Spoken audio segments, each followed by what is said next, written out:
Mais dis-moi, Louis, pourquoi il y a du vent? Eh bien Jérôme, c'est très simple. En fait, il faut comprendre que l'air qui compose notre atmosphère est un gaz qui se dilate quand il est chaud et devient plus léger.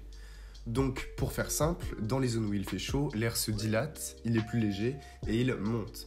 On appelle ça les zones de basse pression. Au contraire, quand l'air est froid, il tend à descendre et forme alors les zones de haute pression. Et le vent est provoqué par les interactions qui ont lieu entre ces deux zones. Les zones de basse pression aspirent l'air des zones de haute pression, de la sorte l'air circule et il y a du vent. Et la force du vent dépend en fait de la différence de pression entre ces zones. D'ailleurs, si vous voulez frimer à l'heure du JT météo, Non, personne fait ça.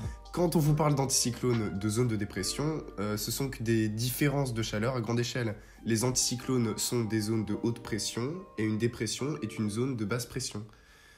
Les vents sont aussi formés et influencés par la topographie des régions, par les interactions entre les masses d'air, ainsi que par ce qu'on appelle la force de Coriolis, qui est engendrée par la rotation terrestre.